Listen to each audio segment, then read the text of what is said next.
नमस्कार, स्वागत है आपका। मैं हूं आपके साथ साक्षी जादौन। बांग्लादेश में हिंदुओं से बर्बरता लगातार जारी है। बांग्लादेश में दो हिंदू व्यापारियों से लूट हुई है और दो अलग अलग जगहों पर लूट की घटना देखने को मिली। बताएं कि चट्टोग्राम और लक्ष्मीपुर में लूट की वारदात सामने आई है।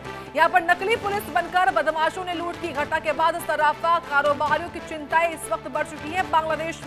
बांग्लादेश में देखिए दो हिंदू व्यापारियों की लूट हुई है और ये लूट दरअसल अलग अलग जगहों पर हुई है। एक तरफ लूट हो रही है तो दूसरी तरफ हिंदुओं की हत्या हो रही है और ये सब कुछ हो रहा है बांग्लादेश में। पड़ोसी देश में हमारे ये इस वक्त की बड़ी जानकारी है, आपको बता रहे हैं हम। तो देखिए बड़ी खबर ये, क्योंकि लगातार देखिए आज ही घटना सामने आती है कि किस तरीके से 18वें दिन एक छठे हिंदू की हत्या होती है।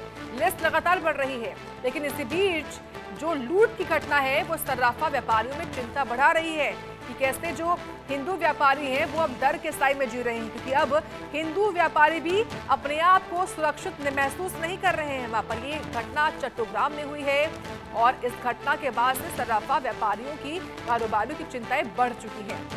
ये इस वक्त की बड़ी जानकारी बता रहे हैं आपको कि क्या बांग्लादेश बिना एयर स्ट्राइक के नहीं मानेगा। सवाल ये कि क्या बांग्लादेश की कट्टरपंथियों का इलाज भी अलग अलग तरीकों से है, और इसी को लेकर तमाम तरह की जानकारियां भी आपको हम दे रहे थे कि कैसे। बड़ा सवाल ये कि क्या बांग्लादेश बिना एयर स्ट्राइक के नहीं मानेगा। क्या बांग्लादेश के कट्टरपंथियों का इलाज भी जैश ए मोहम्मद के आतंकी अड्डों की तरह होना चाहिए। दरअसल बांग्लादेश में लगातार हिंदुओं पर अत्याचार और जुल्म हो रहे हैं। पिछले 24 घंटों में 2 हिंदुओं का बेरहमी से कत्ल कर दिया गया, जबकि कट्टरपंथियों ने 18 दिन में 5 हिंदुओं को मौत के घाट उतार दिया। कट्टरपंथियों को मोहम्मद यूनुस भी नहीं संभाल पा रहे हैं।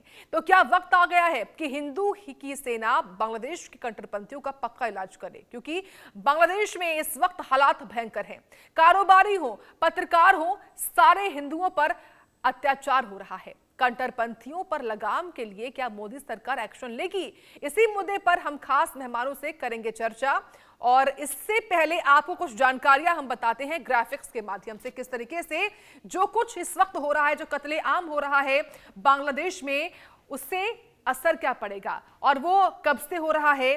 और सबसे बड़ी बात की टेंशन जो है इस वक्त वो बढ़ी हुई है और तमाम तरह की जो जानकारियां हैं वो सामने आती हैं।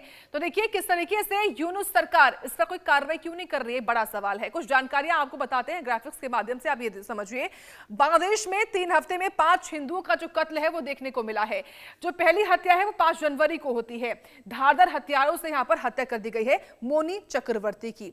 बताएं आपको 5 जनवरी यानी कि आज का ये जो घटनाक्रम है वो सामने आता है। बताएं आपको कि जो ये है वो पत्रकार थे, और वहीं राणा प्रताप बैरागी जिन पर सिर में गोलियां मारकर इनकी हत्या कर दी गई है। इसके अलावा आप समझिए किस तरीके से 2 साल से सिर्फ बर्फ फैक्ट्री में ये दरअसल काम कर रहे थे राणा प्रताप बैरागी, जिनकी हत्या कर दी गई है। शाम को 6 बजे कुछ लोगों ने मिलकर इन पर गोलियां बरसा दी।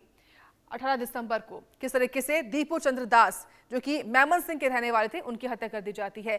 ईश निंदा के झूठे आरोप इन पर लगाए जाते हैं और दीपू चंद्र दास को भी मौत के घाट उतार दिया गया। पीट पीट कर इनको अधमरा कर दिया गया। इनकी हत्या हुई है 18 दिसंबर को। पेड़ पर लटकाया गया और इनको जिंदा जला दिया गया। इतनी बर्बरता हो रही है। राजबाड़ी के रहने वाले थे अमृत मंडल, जिनकी हत्या हुई है 24 दिसंबर को। जबरन वसूली के आरोप पे इनकी हत्या कर दी गई। बताएं आपको कि अमृत मंडल की हत्या हो जाती है, उसके बाद अगला नाम है ब्रजेंद्र बिस्वाल का।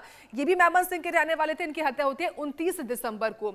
साथी ने गोली मार दी, यानी कि साथियों पर भी विश्वास नहीं है वहां पर। इसके अलावा कुछ जानकारियां और भी, किस तरीके से मोनू चक्रवर्ती हो, दीपू चंद्र हो, अलग अलग जो नाम है वो सामने आते हैं। और कुछ और जानकारियां भी आपको बता दें कि इस तरीके से बांग्लादेश में हमला क्यों जरूरी है भारत की तरफ से, इसकी क्या कुछ वजहें हैं ये भी आपको बताते हैं। देखिए मॉब लिंचिंग की घटनाओं से यहां पर माहौल इस वक्त जो है वो बदला हुआ नजर आता है। बांग्लादेशी हिंदुओं ने पीएम मोदी से गुहार लगाई है कि प्रधानमंत्री मोदी आए और उनकी मदद करें। इसके अलावा पीएम मोदी से बचाने की गुहार जो है वो इस वक्त बांग्लादेश में रहने वाले हिंदू लगा रहे हैं। साथ ही बताएं कि कारोबारी हो या पत्रकार हो, सब पर इस वक्त अत्याचार हो रहा है। कट्टरपंथी लगातार हिंदुओं को टारगेट कर रहे हैं और कट्टरपंथियों पर लगाम के लिए एक्शन जरूरी है, और यही बात आज हम भी कह रहे हैं।